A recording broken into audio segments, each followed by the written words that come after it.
इंसानियत जिंदा है। लॉकडाउन के दौरान भी इसके कितने ही उदाहरण देखने को मिल रहे हैं। 2 जून की रोटी को मोहताज होकर पैदल घर लौटने को मजबूर लाखों मजदूरों के साथ काफ़ी बुरा सलूक हो रहा है। पुलिस की मार के अलावा रास्ते में उनके साथ छीना झपटी की वारदातें भी हो रही हैं। लेकिन इन्हीं के बीच उनकी मदद के लिए आगे बढ़ने वाले कदमों की संख्या भी कम नहीं है। ताज़ा मामला आगरा लखनऊ एक्सप्रेस वे का है, जहां पैदल घर लौट रहे मजदूर परिवार की दर्दनाक पीड़ा को देखकर लूटपाट करने वाले पत्थर दिलों का कलेजा भी पिघल गया और वे उन्हें लूटने की बजाय खुद अपनी जेब से पैसे देने को विवश हो गए। आप तक की रिपोर्ट के अनुसार मुन्ना नामक एक मजदूर अपनी पत्नी और 3 बच्चों के साथ पैदल ही घर लौट रहा था। उसके पास ना खाने को रोटी थी और ना कुछ खरीदने को पैसे। इसी बीच सुनसान एक्सप्रेस वे पर कुछ लुटेरे लूटपाट करने की गर्ज से आ धमके। लुटेरों को मुन्ना के पास से कुछ नहीं मिला।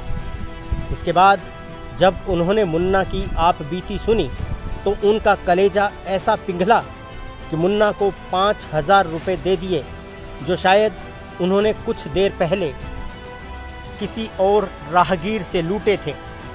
गौरतलब है कि लखनऊ के पास किसी गांव का रहने वाला मुन्ना रोहतक हरियाणा में रहकर एक फैक्ट्री में काम करता था।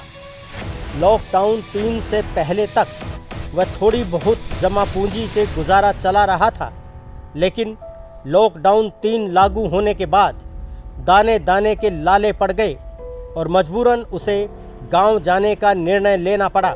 पैसे न होने के कारण मुन्ना पैदल ही अपने बीवी बच्चों के साथ घर के लिए चल पड़ा। रास्ते में पुलिस के डंडे भी खाए, पर चलते रहने के अलावा कोई और रास्ता नहीं था। लोगों ने जो केले और बिस्कुट वगैरह दिए सो खा लिया, वरना पानी पीकर ही रात गुजार दी। मुन्ना बताते हैं कि मथुरा के पास पत्नी की तबीयत खराब हो गई, हाथ पैर ठंडे पड़ गए, बेहोश भी हो गई।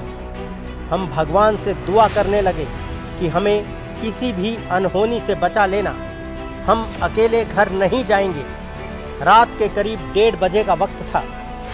हमसे थोड़ी ही दूरी पर कुछ लोगों से हाथापाई करने के बाद 4-5 हथियारबंद लड़के हमारे पास आए। एक ने तेज आवाज में चीखते हुए मुझसे पूछा कि कौन हो तुम और कहां जा रहे हो, क्या है तुम्हारे पास। मैं समझ गया कि ये लोग सामान लूटने वाले हैं। मैंने रोते हुए बटन वाला पुराना सा मोबाइल उन्हें दे दिया और कहा, मजदूर आदमी हूँ, बस यही है मेरे पास। मुझे रोता देख उनमें से बड़े लड़के ने मुझसे पूरी कहानी पूछी।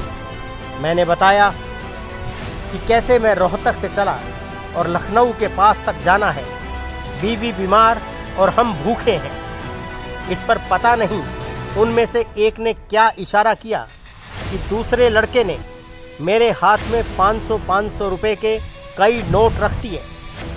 गिने तो वे पूरे 5,000 रुपये थे। उन्होंने कहा कि रास्ते में कुछ खा पी लेना और अब पैदल नहीं जाना, किसी ट्रक वाले को 200-400 रुपये दे देना। एक ने तो मेरी सबसे छोटी बेटी के सिर पर हाथ भी रखा। इसके बाद तो न मुझे डर लगा, न दर्द महसूस हुआ और न ही रास्ते की मुश्किलों का एहसास हुआ। पूरे रास्ते उन लोगों का चेहरा आंखों के सामने घूमता रहा और मैं बीवी के साथ उन्हीं की बातें करता रहा। लखनऊ तक के रास्ते में किसी ट्रक वाले ने हमें नहीं बैठाया, लेकिन उन लड़कों की वजह से रास्ते भर बच्चों को खिलाता पिलाता रहा।